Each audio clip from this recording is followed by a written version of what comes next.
తిరుమలలో వెంకటేశ్వర స్వామి దర్శనానికి ముందు వారాహ స్వామిని ఎందుకు దర్శించుకోవాలి అంటారో మీకు తెలుసా?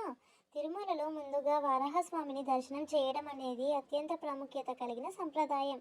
దీనికి పౌరాణిక ఆధారాలు మరియు ఆధ్యాత్మిక భావాలు ఉన్నాయి. తిరుమల శిఖరం మొదట వారాహ స్వామి వారికి సంబంధించినది.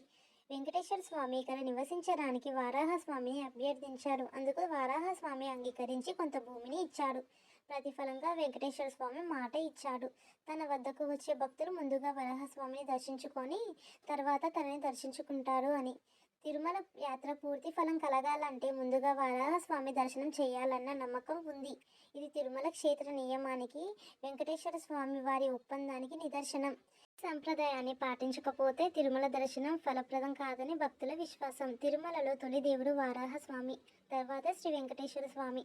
వారాహస్వామి దర్శనం వల్ల పాపాలు తొలగిపోతాయని, పుణ్యఫలం లభిస్తుందని నమ్మకం కూడా ఉంది. ఇలాంటి మరిన్ని వీడియోస్ కోసం ఈ వీడియోని లైక్ చేసి సబ్స్క్రైబ్ చేయండి.